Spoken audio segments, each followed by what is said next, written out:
Hello, dear viewers, and welcome back to our channel where we delve deep into the intricate tapestry of the British royal family, bringing you the most recent insights and thoughtful analyses. Today, we embark on a particularly fascinating and, dare I say, poignant journey, exploring the ever-present chasm between two brothers, Prince William and Prince Harry, and the surprising, perhaps even hopeful role their wives, Catherine, the Princess of Wales, and Meghan, the Duchess of Sussex, might be playing behind the scenes. It's a tale of family estrangement, royal duty, and the enduring hope for reconciliation, even when the path ahead seems shrouded in uncertainty. Before we unravel this compelling narrative, if you appreciate our dedicated coverage of royal affairs, please do remember to show your support by giving this video a thumbs up. Your likes truly help our channel reach more viewers who share your passion for the monarchy. And if you haven't already, consider subscribing and tapping that notification bell so you never miss an update from our royal reports. Now, let us turn our attention to the latest whispers from within the royal circles, focusing on a moment that, if true, could signal a significant shift in the most talked-about royal feud of our time.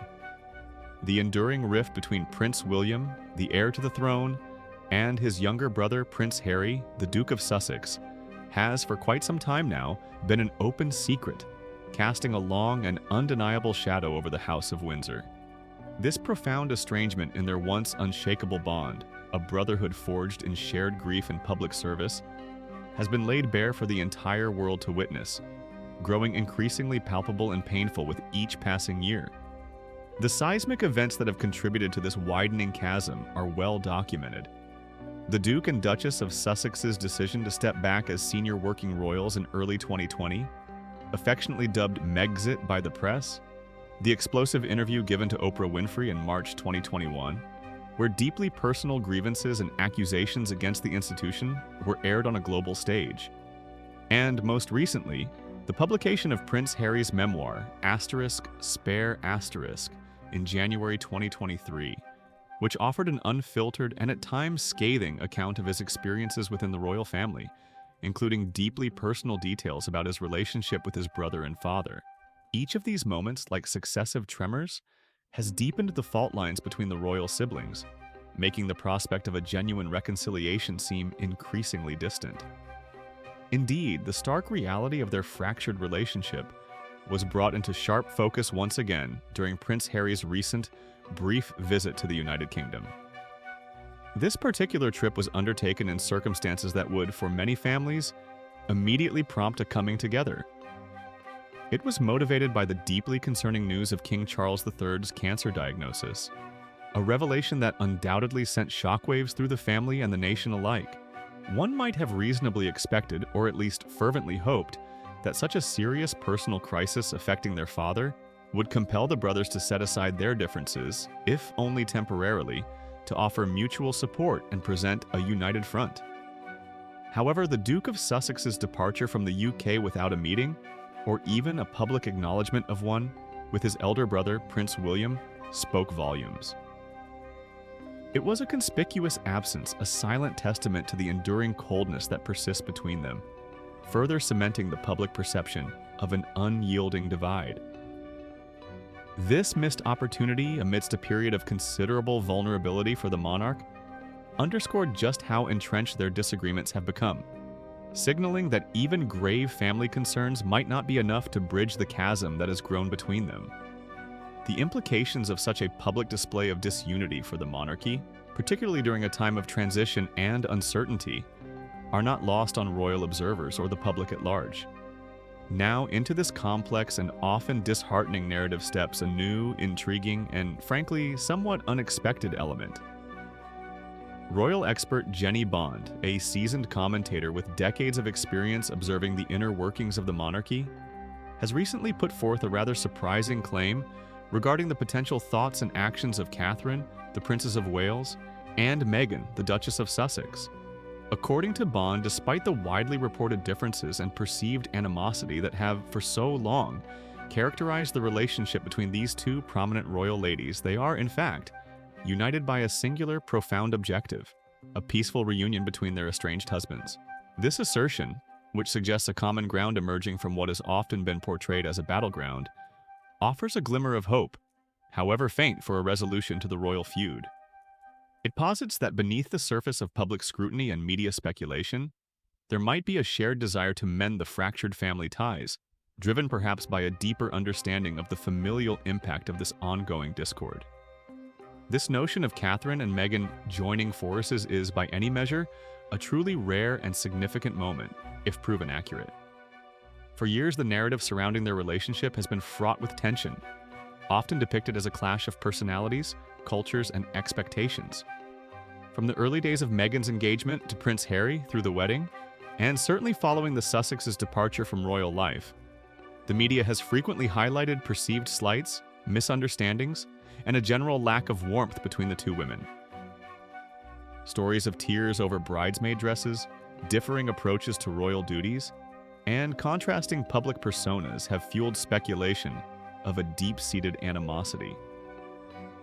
Yet Jenny Bond's assertion fundamentally challenges this long-standing perception, suggesting that despite their individual differences, and indeed these differences are acknowledged by Bond, a higher purpose now unites them. This shared goal, the reconciliation of their husbands, transcends any personal grievances or past misunderstandings, painting a picture of two women prioritizing family harmony over individual discord. It implies a recognition that the ongoing animosity between William and Harry is not just a personal matter, but one that impacts the wider family, including their own children, who are, after all, cousins. In an illuminating statement reported by The Mirror Asterisk, Jenny Bond elaborated on her perspective, stating, and I quote, "I think Catherine and Meghan recognize that this is something the brothers have to work out between them." This particular insight from the royal expert is crucial, as it doesn't necessarily suggest that Catherine and Meghan are actively mediating or directly intervening in the brothers' discussions. Rather, it implies a more subtle yet equally powerful form of unity. It points to a shared understanding that while they cannot force a reconciliation, they can perhaps create an environment conducive to it, or at least refrain from exacerbating the existing tensions. It's a recognition of the deeply personal nature of the rift, acknowledging that the ultimate resolution must come from William and Harry themselves. However, their unified desire for peace, their shared recognition of the problem, and their potential willingness to support any efforts towards mending fences could be a vital, silent force. This perspective suggests a maturity and a forward-looking approach, where personal feelings are set aside for the greater good of the family and, by extension, the stability and public image of the monarchy.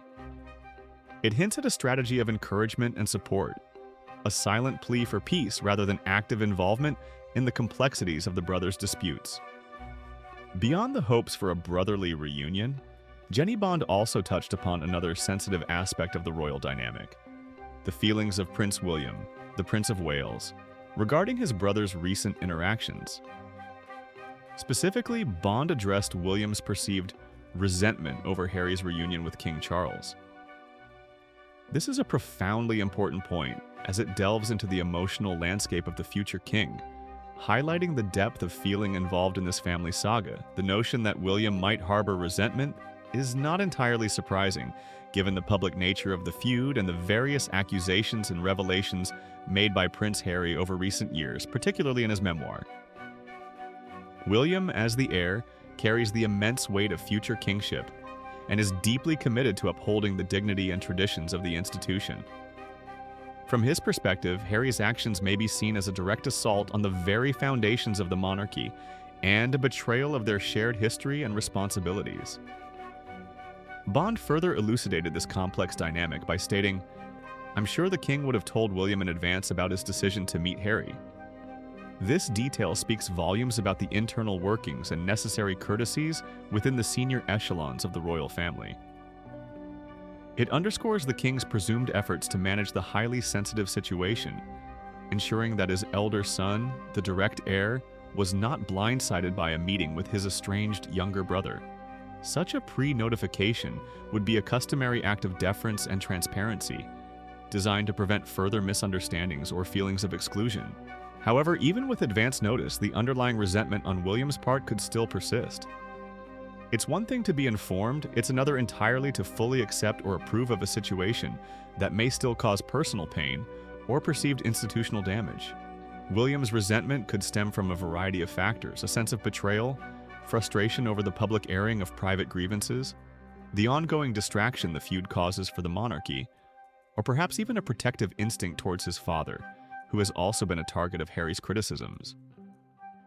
His burden of duty as the future monarch, coupled with his personal feelings of hurt, likely makes any interaction between Harry and the senior royals a delicate matter for him, requiring a careful balance of personal emotion and institutional necessity. However, despite these glimpses of potential unity among the wives and the king's efforts to manage family dynamics, Jenny Bond, in her role as a seasoned royal commentator, delivered what can only be described as a rather sobering assessment regarding the long-term prospects for Harry and William's bond. Her prediction, shared with fans and observers, contained a stark dose of reality, tempering any burgeoning hopes for an immediate or even near-future reconciliation between the royal siblings. It was, in essence, bad news for those who yearned to see the brothers restore their once inseparable relationship. Bond acknowledged the age-old adage that time heals wounds, a comforting thought often invoked in moments of personal strife and family discord. Yet she swiftly countered this optimistic sentiment with a dose of pragmatic realism, suggesting that in the specific and deeply entrenched context of the royal brothers, time alone might not be sufficient, or at least not quickly enough, to mend the extensive damage that has been wrought. She firmly believes that while the passage of time can indeed soften the edges of pain and allow for perspective, the reconciliation between Prince William and Prince Harry seems unlikely, especially anytime soon. This grim outlook reflects the profound depth of the rift, the numerous public statements and actions that have exacerbated it, and the fundamental differences in their life paths and loyalties that now separate them. It suggests that the wounds are not merely surface deep, but run to the very core of their relationship, requiring more than just the silent passage of days and months to heal. The royal commentator's assessment culminated in an even more stark and definitive statement, one that left little room for immediate optimism. Time may yet prove the great healer, Jenny Bond reiterated, acknowledging the universal truth. But where William is concerned, now is certainly not the right time for reconciliation with his sibling. Indeed, it may never happen. This is a profoundly unsettling conclusion for many who have followed the royal saga. The emphasis on now is certainly not the right time underscores the Prince of Wales's current emotional state and his priorities. William, burdened with the responsibilities of the heir and facing his own family challenges, including his wife's health, appears to be in a place where he cannot or will not fully engage in the arduous process of reconciliation. The hurt, the perceived betrayals, and the institutional damage, in his eyes, may still be too raw, too recent, and too significant to overcome. And then the most chilling part of her statement: indeed, it may never happen. This phrase hangs heavy in the air, a stark reminder of the potential permanence of this familial rupture. It suggests that the divide between the brothers is not merely a temporary estrangement, but could become a defining feature of their lives and, by extension, a lasting chapter in the history of the monarchy. For a relationship that was once so close, so public, and so integral to the narrative of the royal family, the prospect of a permanent rift is deeply troubling. It speaks to the profound nature of their disagreements, perhaps suggesting that the fundamental differences in their approaches to life, duty, and family have become irreconcilable. This outlook paints a somber picture for the future, leaving royal watchers to ponder whether the brothers will ever truly bridge the chasm that has opened between them, or if their story will remain one of enduring separation. In conclusion, our journey through the latest royal insights has revealed a complex and multi-layered narrative. We've explored the persistent and painful rift between Prince William and Prince Harry, a chasm that continues to defy expectations of immediate reconciliation, even in the face of family crises. We've considered the intriguing possibility put forth by royal expert Jenny Bond that Catherine, the Princess of Wales, and Meghan, the Duchess of Sussex, might be united in their desire for their husband's reunion, albeit from a distance, recognizing that the brothers themselves must ultimately find their own path forward.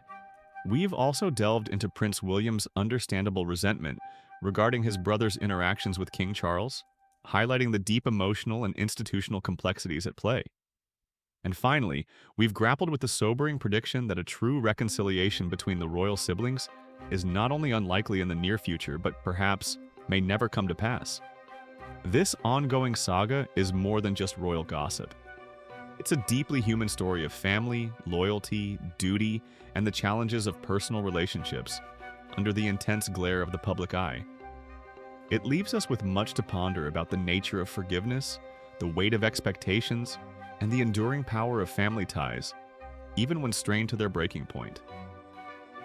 What are your thoughts on this intricate situation? Do you believe Catherine and Meghan could truly be a unifying force behind the scenes? And do you share Jenny Bond's pessimistic outlook for the future of William and Harry's relationship? We'd love to hear your perspectives in the comments section below. Your insights and opinions are always valued and contribute so much to our community discussions. Don't forget to like this video if you found our discussion insightful, subscribe to our channel for more in-depth royal analyses, and hit that notification bell so you're always informed when we release our next royal update. Thank you so much for tuning in and for your continued support. We look forward to seeing you in the next one.